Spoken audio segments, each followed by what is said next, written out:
Vamos a comenzar con la grabación de nuestra clase, ya no se hace por Meet. Voy a probar una nueva herramienta, vamos a ver qué tal nos funciona.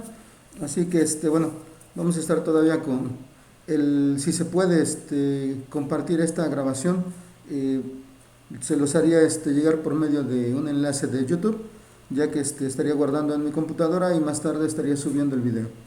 Muy bien, bueno, para esta semana nosotros tenemos un caso muy particular con respecto a lo que es el arranque de un motor. El arranque de un motor muchas veces, como nosotros lo podemos constatar cada vez que hacemos una práctica, eh, pues va a tener una especie de impulso bastante fuerte eh, que nos da el par de arranque, nos da el impulso de arranque para vencer una posible carga. Y bueno, se alcanza un valor pico en ese sentido, un máximo, que más tarde a nosotros nos va a permitir lograr características nominales. Como bien lo sabemos y como tal vez ustedes ya lo hayan visto en algunas gráficas, tenemos un arranque rápido, se logra una velocidad y una fuerza máxima para el arranque. Esto implica un consumo de corriente también puntual, por decirlo de alguna forma, y ya más tarde se empieza a trabajar con esos valores nominales de los que hablamos. Estos datos, los datos de arranque, los datos nominales, normalmente aparecen en la tabla de nuestro motor, en la placa del motor.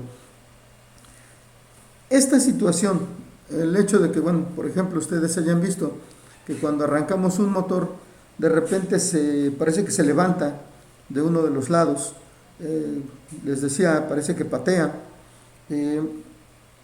Es una situación que en algunas aplicaciones no nos va a funcionar de la mejor manera, ¿sí? ¿Qué sucede cuando nosotros tenemos un motor acoplado a un sistema que trabaja con piezas frágiles? ¿Qué sucede cuando, por ejemplo, en una banda transportadora nosotros tenemos envases de cristal, por ejemplo? En esas situaciones, si nosotros tenemos un jalón como el que hemos visto al inicio, al arranque, podemos provocar que esos envases o esos productos que son delicados en algún momento puedan dañarse, puedan perder la posición que a nosotros nos conviene que tengan para continuar el proceso. Entonces es ahí a donde nosotros vamos a requerir la aplicación de lo que se conoce como el arranque de la tensión reducida. Nosotros lo podemos ver de cierta manera cuando usamos el Dalander. Podemos incluso en algún momento hacer un intercambio de conexiones para poder generar lo que es la velocidad baja y la velocidad alta. Nosotros incluso cuando hacemos una comparación entre la velocidad alta y la velocidad baja del Dalander, pues obviamente vamos a notar que pues es sustancial el hecho de que al inicio con la velocidad baja no va a reparar, no va a darse ese levantón. Obviamente un motor bien instalado pues no se va a levantar, eso es definitivo. Pero más sin embargo nosotros en esa manifestación vemos que el impulso pues obviamente es mayor. Si nosotros, como lo menciono, comparamos un arranque a velocidad media y un arranque a velocidad plena de un Dalander, pues ahí podemos ver perfectamente la variación. Este tipo de motores es una de las opciones que nosotros tenemos precisamente para el arranque a tensión reducida, ¿sí? Cuando nosotros necesitamos a lo mejor trabajar bajo ciertas condiciones, a lo mejor mi motor está considerado, pensado para tensión plena, para el máximo valor de energía, para desarrollar el máximo de sus capacidades. pero no me conviene que tenga un arranque como el que normalmente tiene, que de repente da un jalón y me puede terminar dañando el equipo o me puede terminar dañando el producto. Entonces recurrimos a esto, a lo que se conoce como arranque a tensión reducida. ¿Qué es lo que va a pasar? Bueno, vamos a tener varios métodos que nos van a permitir que al momento de arrancar el motor lo haga con menor fuerza y menor velocidad. La suficiente al menos como para, bueno, y esto lo debemos calcular también en su momento, como para poder vencer la carga, empezar a moverse y enseguida de que haya arrancado después de cierta cantidad de segundos probablemente, nosotros podemos generar el arranque a plena velocidad, un arranque completo. En este caso, el hecho de que de manera automática, por ejemplo, si hacemos referencia nuevamente al Dalander, de inicio yo lo arranque con velocidad baja y después de cierta cantidad de segundos yo genere en mi sistema de control el hecho de que cambie de velocidad y se switche, se haga un intercambio entre relevadores para poder generar la conexión de alta velocidad y que mi motor trabaje con plena tensión, con fuerza total y a la velocidad que debe estar trabajando, que sería la velocidad completa, ¿no? Entonces, esas son es una de las opciones, a fin de cuentas, que nosotros podemos presentar. Ya lo platicaba con algunos de ustedes cuando les hacía referencia a lo que es la diferencia entre el arranque por delta estrella, ¿sí? Lo platicábamos, uno me va a dar fuerza, me va a dar torque, pero no me va a dar mucha velocidad. Y el otro, pues obviamente a lo mejor va a bajar el torque, pero va a aumentar la velocidad. Algo que también ya veíamos la semana pasada con respecto a las características de algunas de las gráficas de los motores. Esas gráficas pues obviamente van orientadas a lo que es el comportamiento de nuestros motores, pero nosotros le sacamos provecho, como ya lo platicaba, cuando podemos generar un cambio de velocidad haciendo un cambio en la frecuencia para evitar perder fuerza, para evitar perder torque, ¿ok?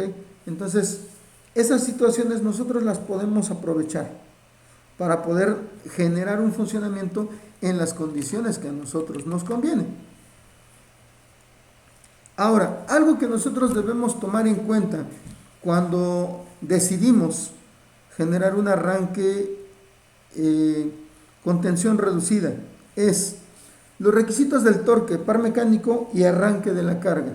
Como lo mencionaba, primero tengo que asegurarme que el motor que yo estoy trabajando va a alcanzar a mover su carga con ese arranque reducido. De lo contrario, obviamente tengo que buscar una alternativa. ¿Por qué? Porque pudiera estar generando un rotor bloqueado. Y es algo que nosotros debemos evitar, ¿sí? Es una situación que nosotros pues no tenemos de manera, digamos que ideal, ¿sí? Ya lo sabemos, cuando un rotor se bloquea, nuestras condiciones de corriente se van a disparar y es algo que va a terminar dañando los devanados. En segundo lugar están las características del motor que se ajustarán más a estos requisitos. Pues obviamente, ya lo comentaba, si en algún momento el hecho de tener un trabajo con media velocidad y velocidad plena, pues a lo mejor el ideal para poder ser trabajado es un motor Dalander, pero pues obviamente tenemos que sopesar, tenemos que identificar, ¿sabes qué? Tengo estas 3 o 4 alternativas, ¿cuál de ellas se ajusta mejor al motor? O, como también a lo mejor lo van a ver en la actividad conjunta de esta semana.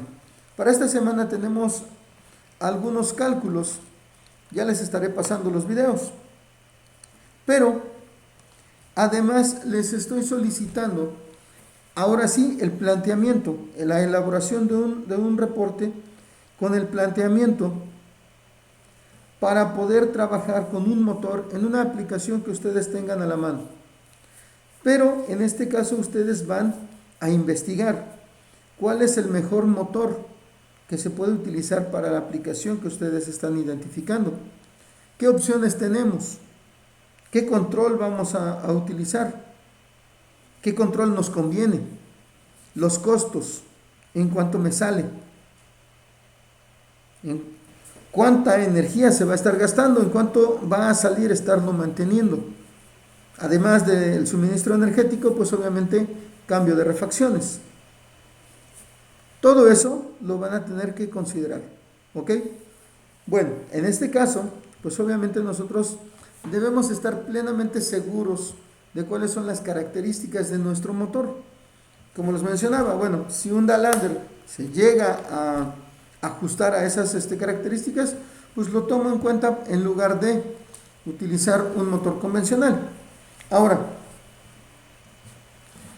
algo muy importante que probablemente ustedes hayan visto o recuerden un poquito de lo que fue control de motores 1, cuando llevaban mantenimiento en la última unidad, habla sobre el mantenimiento correctivo y preventivo de los motores. En ese momento,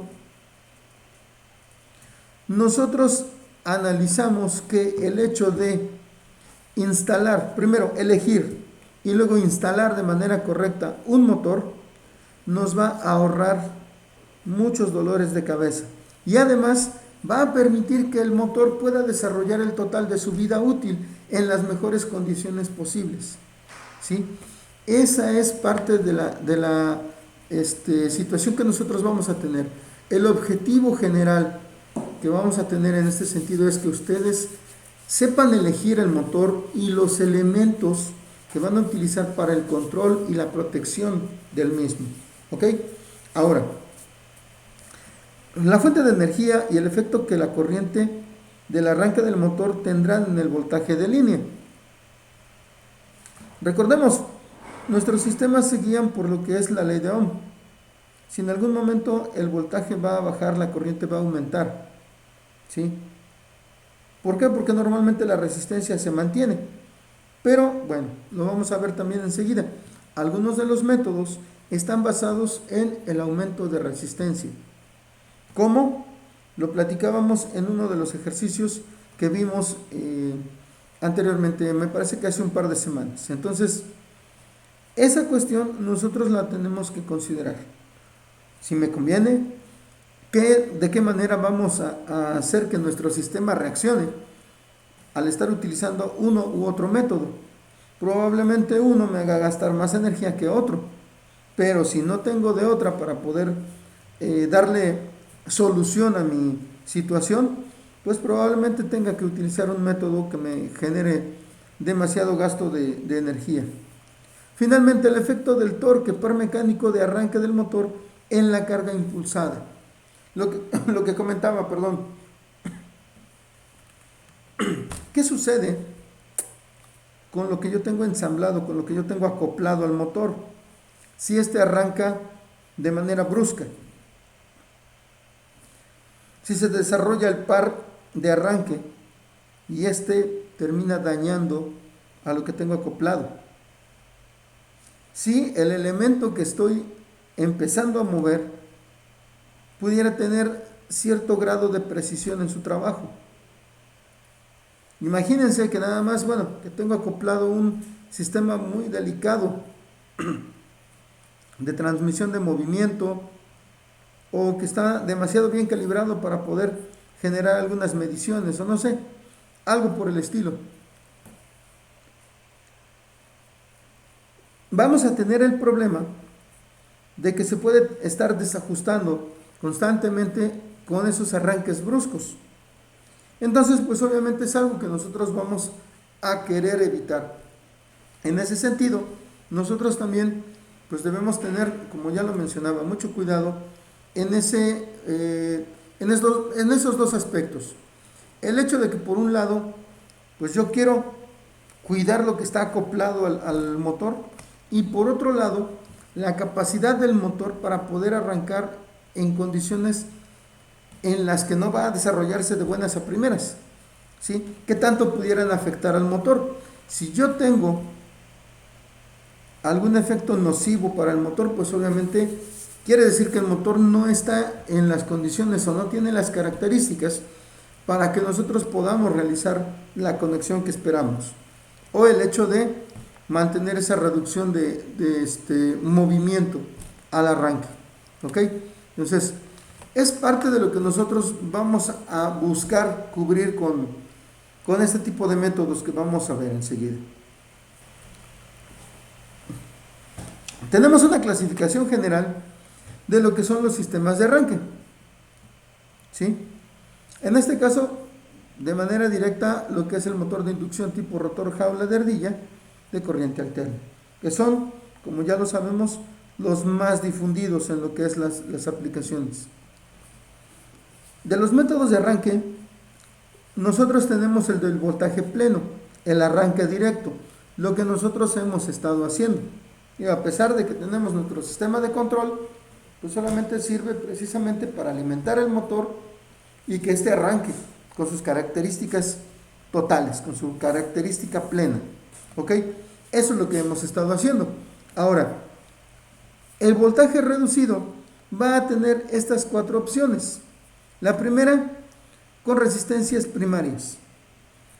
Similar a lo que fue el planteamiento, la presentación de nuestro ejercicio de hace un tiempo, donde nosotros decíamos o veíamos que nuestro sistema tenía 3 resistencias en el sistema de arranque y que pues obviamente estas iban a limitar por un lado lo que era la corriente para el rotor bloqueado, y pues obviamente por ese lado nosotros nos ayudaba el hecho de tener esas resistencias.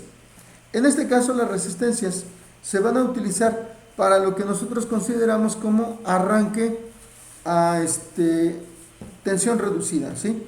Va a limitar el paso del voltaje por medio de la presencia de una resistencia en cada línea. Esto, ¿qué es lo que nos va a provocar? Bueno, lo vamos a ver más adelante de forma más detallada, pero nos va a provocar la diseminación o la dispersión de energía por energía calórica. La resistencia se calienta, disipa energía en forma de calor, y esa energía que se está disipando es la que se pierde para continuar alimentando al motor. Ya lo vamos a ver enseguida. La otra opción es el uso de un autotransformador. Los autotransformadores, nos van a dar la opción, en muchos casos, de poder tener un ajuste porcentual de lo que es el paso del voltaje. Lo vamos a ver también enseguida. Y entonces nosotros podemos decidir de qué manera o en qué circuito vamos a conectar para poder aprovechar esas variaciones que me va a permitir el autotransformador. Enseguida tenemos la conexión delta estrella. Esta conexión es la que nosotros ya hemos visto combinada, o bueno, estrella delta como también se le conoce.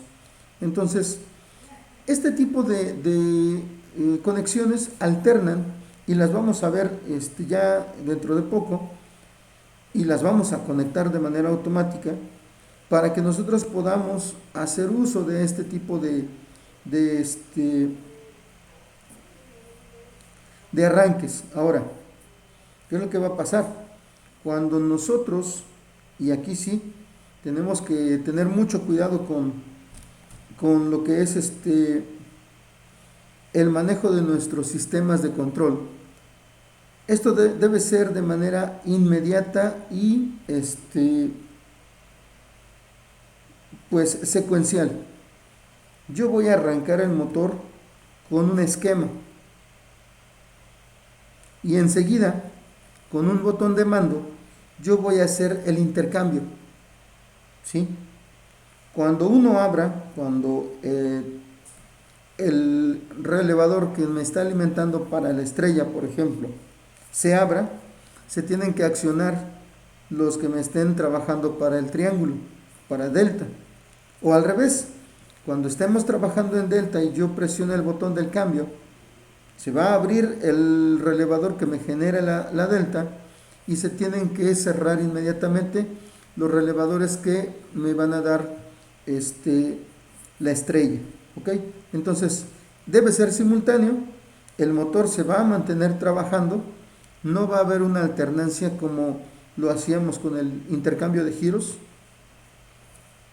en donde parábamos y luego generábamos el siguiente. No, en este caso es simultáneo. Y debemos, como lo menciono, tener mucho cuidado cuando se esté conectando para evitar que nuestro motor sea alimentado por dos líneas o por dos por líneas pares, por decirlo de alguna forma, y de esta manera se nos vaya a sobrecalentar, se nos vaya a terminar dañando. ¿Ok? Y finalmente tenemos el devanado dividido. El devanado dividido es una de las aplicaciones o es uno del, de donde parte la estructura del Dalander, ¿sí? Y además también el devanado dividido puede ser utilizado para aquellos motores que tienen de 9 a 12 puntas, por ejemplo. Con ese tipo de perdón, con ese tipo de motores nosotros podemos generar una alternancia con las bobinas que se van conectando. Cuando yo necesito empezar con cierta cantidad de bobinas nada más, con una parte, obviamente con la situación bien estudiada para que se energicen de tal manera que esté balanceado el giro y no me vaya a causar algún problema, enseguida yo voy a terminar alimentando las otras bobinas que faltaban para que mi motor pueda desarrollar el total de su energía, el total de su capacidad, ¿sí? Entonces es algo similar, como les decía, al Dalander, nada más que en el caso del Dalander nosotros ya tenemos definitivas las conexiones internas. En el caso de los motores de 9 y 12 puntas, nosotros vamos a tener la opción de poder conectar algunas sí y algunas no, al menos de momento, para poder generar esa, digamos que tensión baja al inicio del funcionamiento y después la tensión alta cuando ya haya empezado a trabajar. ¿Ok? ¿Alguna duda o comentario hasta aquí?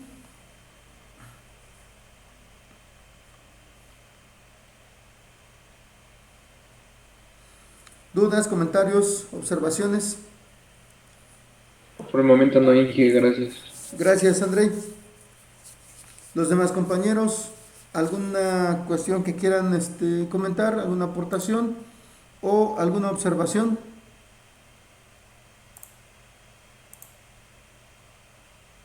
Creo que ninguno, Inge. Gracias. Correcto, muchas gracias.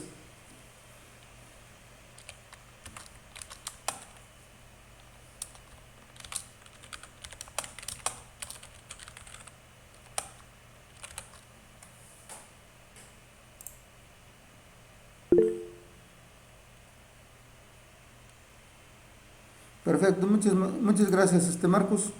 Permítanme un momento, les estoy pasando la lista por la aplicación.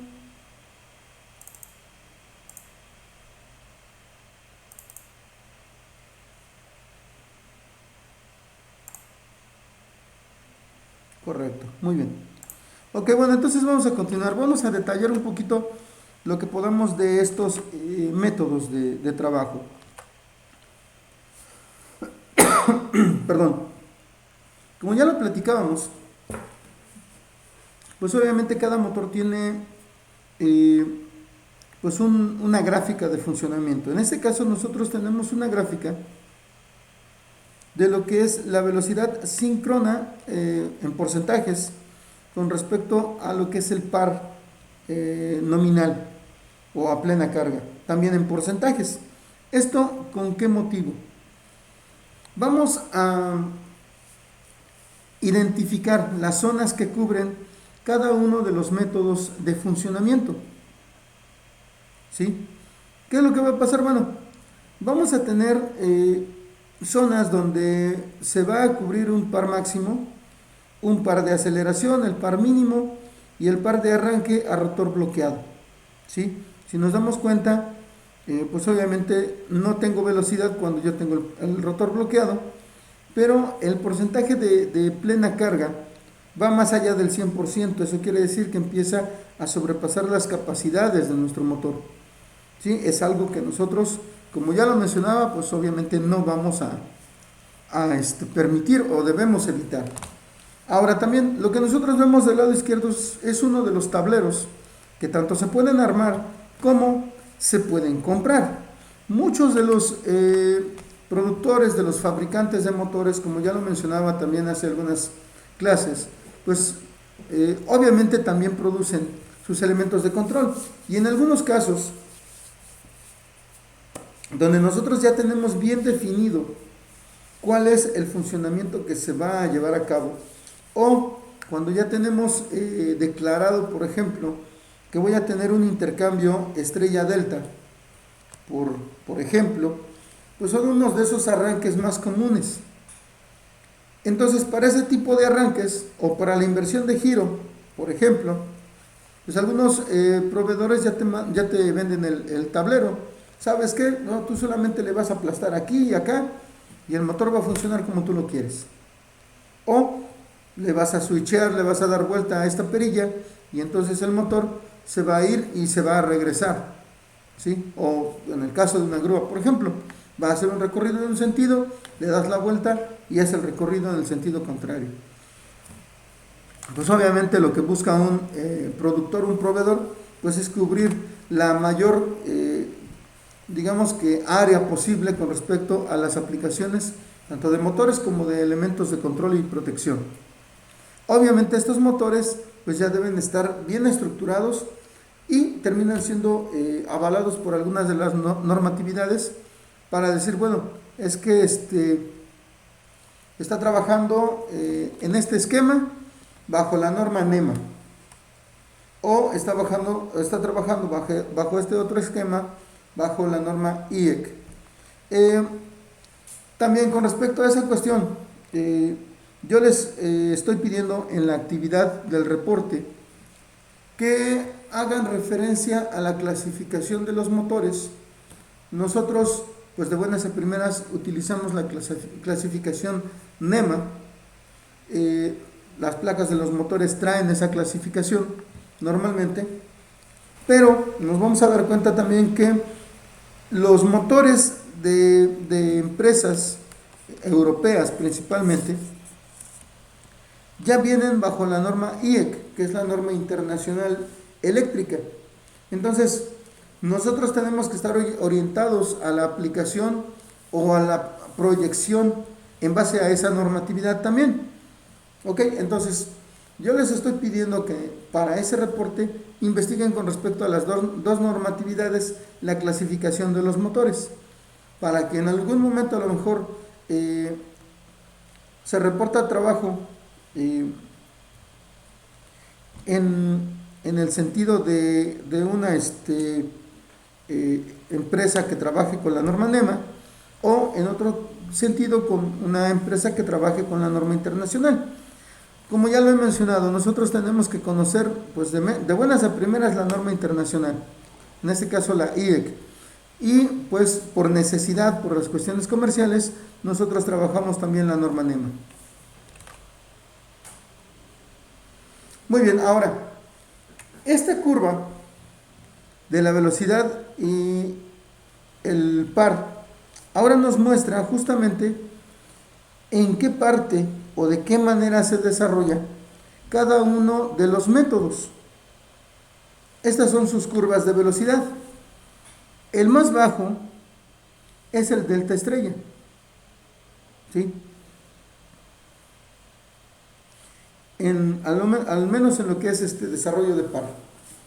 Enseguida tenemos la variante de autotransformador. El autotransformador, como ya lo mencionaba, bueno, va a cubrir esta curva. Mas, sin embargo, el autotransformador me da la opción de trabajar en 2 o más porcentajes de lo que es la plena carga. Me puede decir que al 50%, que al 70%, que al 80%, no sé, algo por el estilo. Y bueno, hasta cierto punto pues me conviene más manejar ese tipo de variantes bajo ciertas circunstancias. Pero bueno, si yo tengo ya bien definido cuáles son las condiciones, si puedo utilizar una estrella delta o puedo utilizar una resistencia pues obviamente es la que mejor se aplique para lo que es el control de velocidad. Principalmente nosotros controlamos la velocidad para que el motor no gire demasiado rápido cuando apenas está arrancando. Enseguida tenemos la curva de la resistencia o reactor. Igual, la situación es de que aquí nosotros debemos conseguir las resistencias adecuadas para limitar en la medida también adecuada. ¿Ok? Luego tenemos lo que se conoce como devanado parcial y finalmente en pleno voltaje, que sería en plena carga. No tenemos ahí, digamos que ningún dispositivo que limite el paso de la energía hasta el motor. Lo único que hacemos es seccionar, ¿sí? Seccionamos la línea para poder abrir el circuito y que no funcione nada. La cerramos para poder energizar, ¿sí? Entonces, simplemente ese es el pleno voltaje. El devanado parcial es, como ya lo platicábamos, cuando nosotros tenemos la opción de conectar solamente una parte de inicio y después conectar la otra parte de las bobinas o los embobinados para poder lograr la plena carga.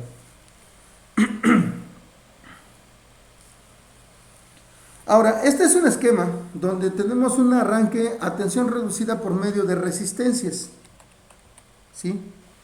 El uso de las resistencias, como ya lo platicaba, nos va a permitir delimitar, o más bien limitar, lo que sería el paso de la energía. Se empieza a disipar la energía, se limita para lo que es su llegada, la alimentación de un motor. En este caso, se puede reducir la velocidad del motor hasta un 80% y lo que es el par de arranque se reduce hasta en un 64%.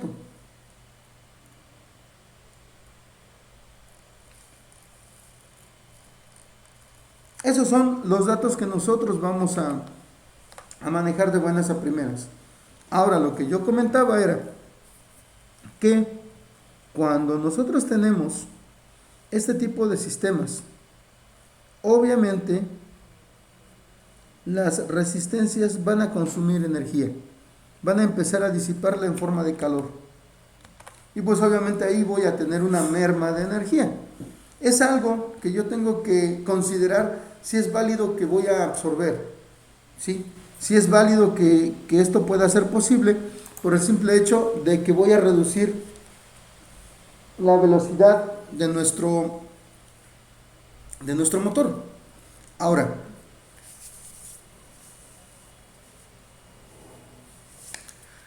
también debemos recordar, el arranque de un motor no puede tardar más allá de 10 segundos, ¿sí? Entonces, eso es lo que nosotros, digamos que por cuestiones de lógica, podríamos también utilizar como límite para un arranque a tensión reducida. Cuando yo switcheo, cuando yo aplasto el botón de arranque, estas resistencias deberían funcionar por 10 segundos máximo, lograr que el motor alcance una velocidad nominal de inicio y luego entonces abrir el circuito de las resistencias, conectar para la alimentación completa o la alimentación plena y poder generar de esa manera nuestro funcionamiento a plena carga. ¿Ok? Entonces, es algo que nosotros, como ya lo mencionaba, tenemos que sopesar. ¿Por qué? Porque dependiendo del tamaño de la resistencia, pues obviamente va a ser la cantidad de energía que nosotros vamos a estar perdiendo. Vamos a estar, por decirlo de alguna forma, desechando. ¿Ok? Entonces, si nos damos cuenta, aquí el control es muy sencillo. Yo tengo la protección, o tengo más bien la conexión en este caso de las resistencias. De inicio, la energía va a pasar directamente a través de las resistencias, ¿sí? Una vez que estas ya cumplieron su cometido, logramos que nuestro motor alcance una velocidad nominal obviamente, aunque nosotros tengamos esas resistencias, pues va a alcanzar una velocidad estable, por decirlo de alguna forma. Y enseguida nosotros, ya que tenemos esa velocidad estable, vamos a presionar el botón para poder generar el cierre del relevador que va a puentear esas resistencias. El relevador en este caso para la imagen del lado izquierdo es el relevador S.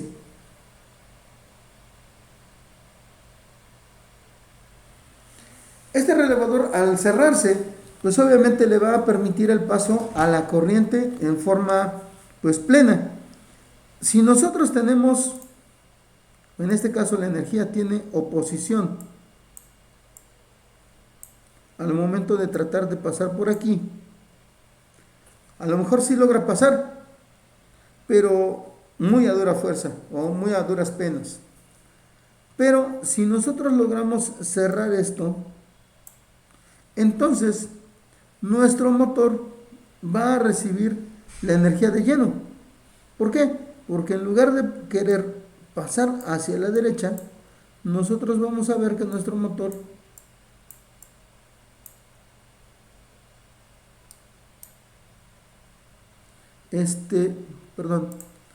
vamos a lograr que este motor reciba la energía completa. Y bueno, por otro lado también, cuando yo cierro este relevador, pues ya le voy a dar una opción más a la energía. Si del lado de la resistencia no la dejan pasar, pues obviamente va a buscar el camino, la opción para seguir avanzando.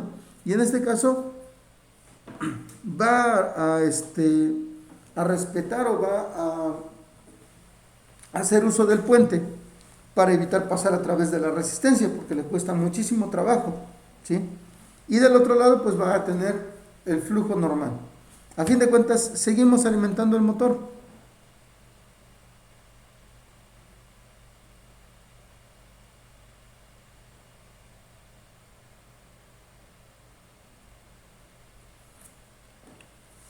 Del lado derecho tenemos un esquema un poquito diferente, pero el funcionamiento es, o más bien el objetivo es muy similar.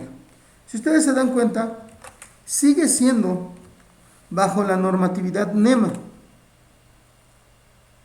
¿sí? Y en ambos casos el control es a 2 hilos o a 2 alambres. Pero ¿qué sucede? Como ya lo comentaba, cuando nosotros estamos proyectando, pues yo sé que voy a hacer el circuito de control para un arranque reducido por resistencias, ¿sí? No todos vamos a proyectar de la misma forma. No todos vamos a visualizar la solución de la misma manera. Y se puede decir que esto es parte de lo padre de cuando nos toca desarrollar un proyecto.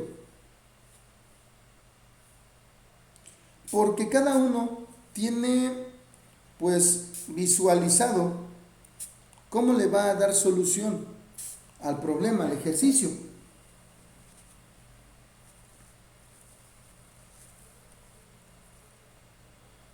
Y en este caso, como lo podemos ver, pues resulta que el resultado es el mismo. En el diagrama de la derecha nosotros vamos a tener un relevador A que hace la función del relevador S del lado izquierdo, ¿sí? Y es exactamente lo mismo, nada más también del lado derecho, si nosotros nos damos cuenta, eso es algo que también identifica a cada uno de los que proyectan. En la protección térmica del lado izquierdo está antes de lo que es el control ya para cerrar, ¿sí? Para poder alimentar de manera plena a nuestro motor. En el segundo caso, los termomagnéticos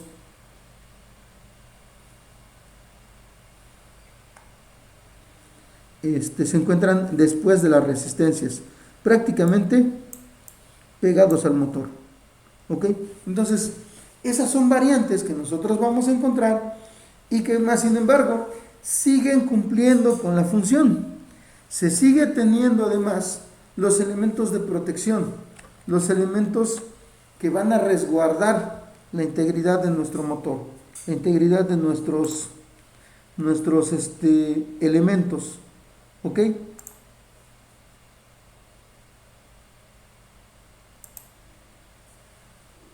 ¿Alguna duda, comentario, observación o alguna aportación que gusten generar? Con toda confianza, adelante.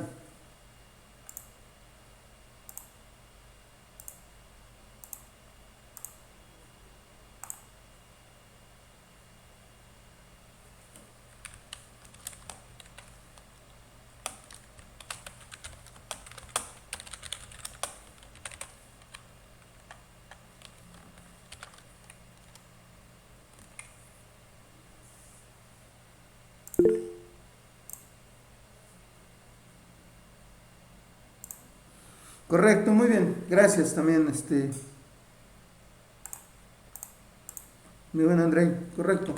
Bueno, la idea es esa, nada más, como lo reitero, nosotros debemos ser conscientes de que aquí se va a perder energía, sí o sí. Esa es la situación. Ahora, como también ya lo platicaba, no es conveniente que estas resistencias estén mucho tiempo conectadas, ¿sí? Que sean el paso obligado de la corriente, no. Lo que tenemos que buscar es que sea lo mínimo, el mínimo tiempo posible para que no se vaya a generar un problema.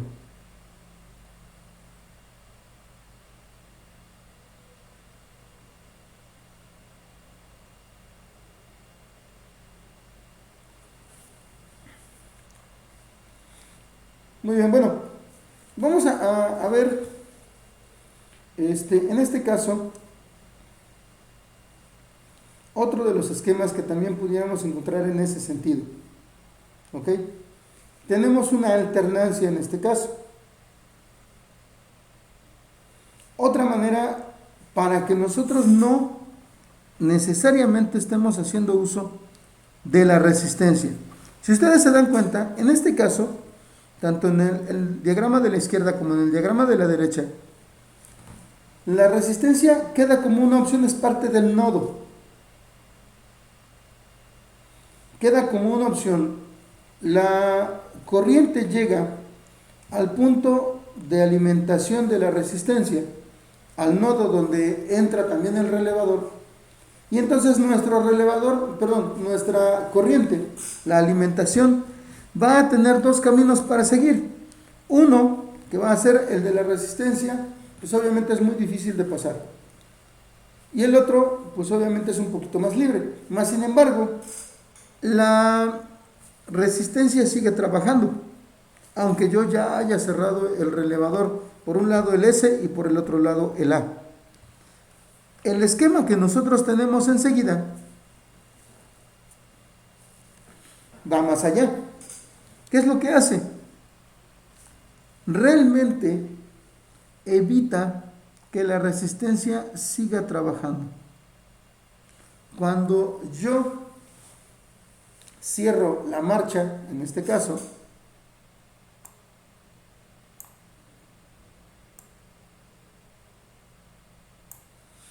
el relevador A se va a abrir. Cuando yo estoy arrancando de inicio, yo cierro el relevador A. Al principio yo solamente cierro el relevador A. Y entonces van a trabajar las resistencias. Una vez que alcanzamos la velocidad nominal o una velocidad estable, entonces hago el intercambio para poder generar nuestro movimiento a plena carga. ¿Ok? Entonces,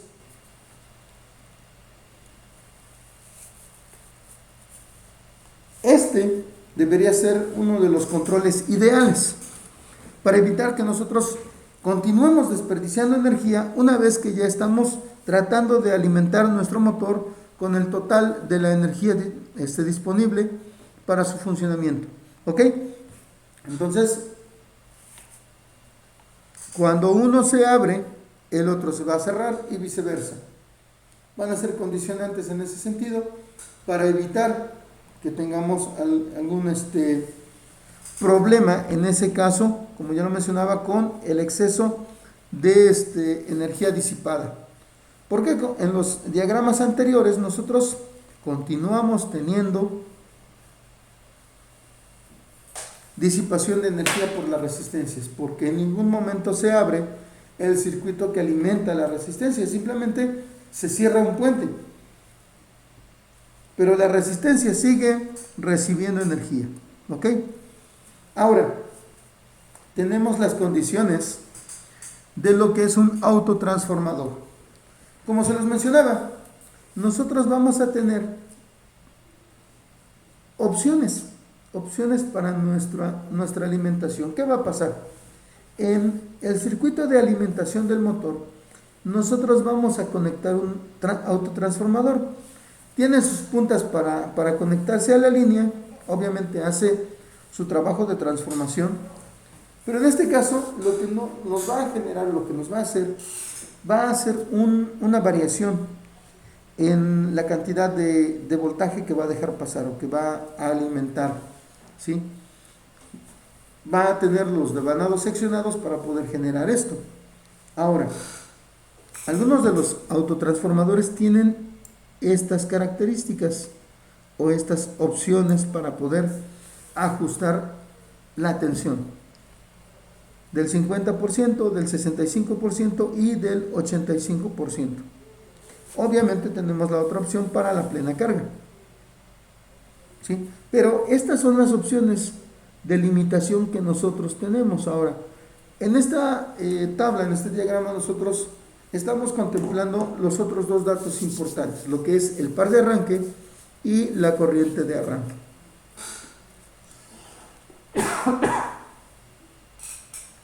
Obviamente también están manejados en porcentajes. Cuando yo tengo una alimentación al 50%, mi par de arranque va a estar al 25%. Cuando tengo una alimentación al 65%, el par de arranque va a estar al 42%. Y cuando tengo una alimentación al 85%, vamos a tener un 64% con respecto al pan de arranque.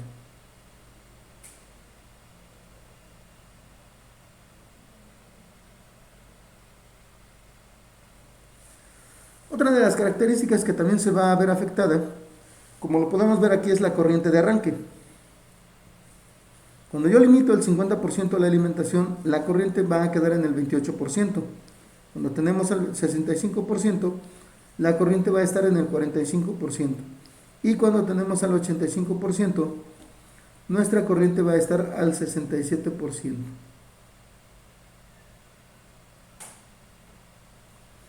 Ok, esas son, por decirlo de alguna forma, las opciones que nosotros vamos a tener con un autotransformador.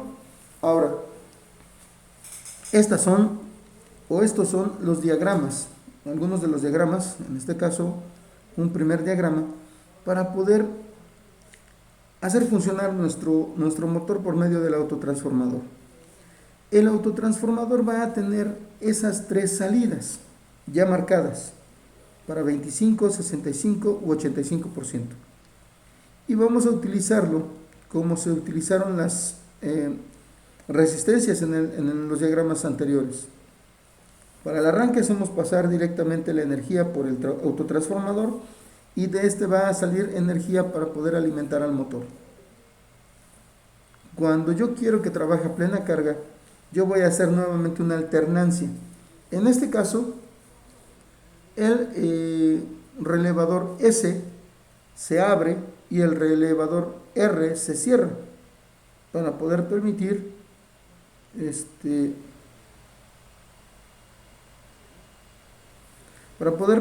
el paso pleno de la corriente, ¿ok? Entonces, eso es lo que nosotros vamos a buscar en estas situaciones. Tenemos que definir, obviamente, primero, cuál es la cantidad de energía que vamos a necesitar para el arranque. Como ya lo vimos al inicio, primero vamos a determinar cuál es la fuerza necesaria y cuál es la cantidad de energía que nosotros vamos a requerir para que nuestro motor al menos inicie moviendo su carga.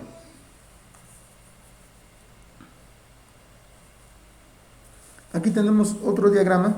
Si nos damos cuenta, ya empezamos con lo que son los diagramas propuestos por las diferentes marcas, ¿sí?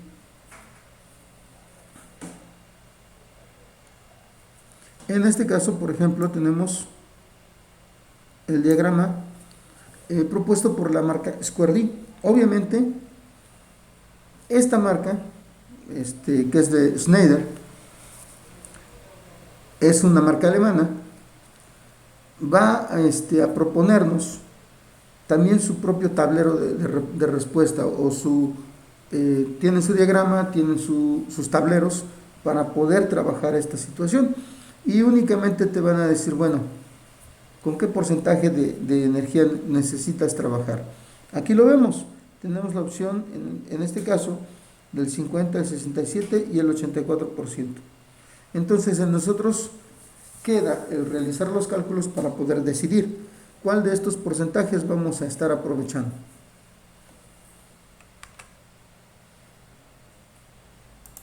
¿Ok? Aquí tenemos otro, pero este es, déjenme ver.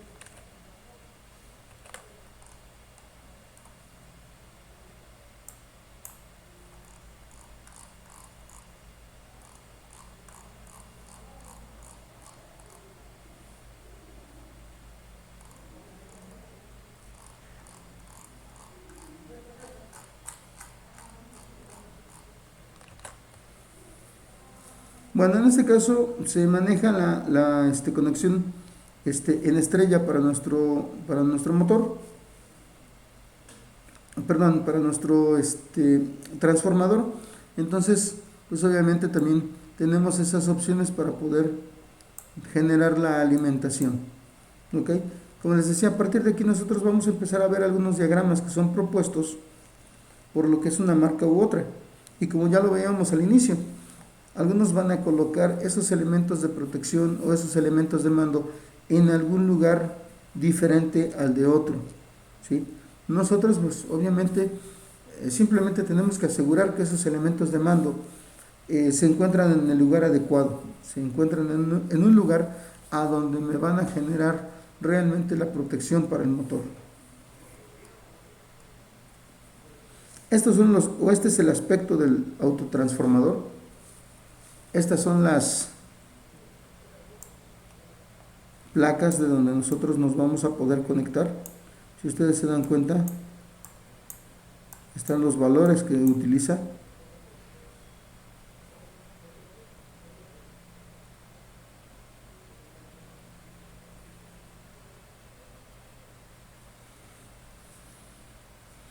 Y como lo mencionaba, bueno, pues obviamente cada marca nos va a presentar su solución. Te van a decir, bueno, estás buscando un autotransformador, ¿para qué es? ¿Para un arranque de un motor? ¿Para qué situaciones? Etcétera. Mira, pues yo tengo un tablero que te puede hacer eso. Y aunque nada más en el tablero que ellos ya producen en masa, le hagan el cambio de la conexión. Es de lo más normal y de lo más seguro que puede pasar. En este caso, por ejemplo, nosotros tenemos justamente el mismo sistema, pero ahora de la marca Siemens. ¿Ok?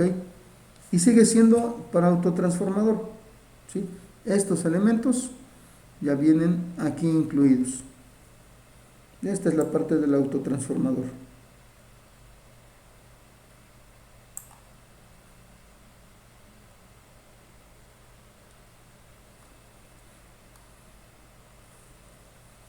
En este caso, pues nosotros también tenemos un desglose de todo lo que son nuestros posibles elementos que van a formar parte del circuito, en este caso nuestro circuito de control, para poder trabajar con este tipo de accionamientos.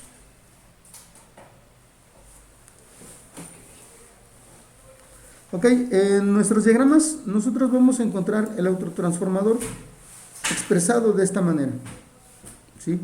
Este es el símbolo estandarizado de manera internacional para poder trabajar con los diagramas en los simuladores. ¿Ok? Muy bien, bueno, de momento lo vamos a dejar hasta aquí. Vamos a, bueno, yo enseguida voy a tener ya clase práctica con el B. Espero a los del grupo 1 más tarde. Y bueno, por favor, denle una repasada a esta información, denle una revisión a nuestro resumen. Como ya lo mencionaba, yo les voy a compartir los videos de la solución de los ejercicios. Y además también, pues tenemos que comenzar con la situación del reporte. Yo les sugiero que a partir del próximo lunes me estén enviando ese primer planteamiento. Lo pueden hacer por medio del correo para no saturar nuestro campus. Obviamente en el campus yo voy a estar revisando los ejercicios, los problemas, pero como parte de la calificación pues tengo que estar revisando también esos reportes que van a generar. Esos reportes me los van a mandar a mi correo. Igual en la clase práctica les comento bien cómo vamos a trabajar con respecto a esos reportes, ¿ok? Muy bien, bueno, pues entonces nos estamos viendo en un rato más para los del grupo 1 y para los del grupo 2. Pues de momento sería todo. Nos estamos viendo el día de mañana para los del grupo 2.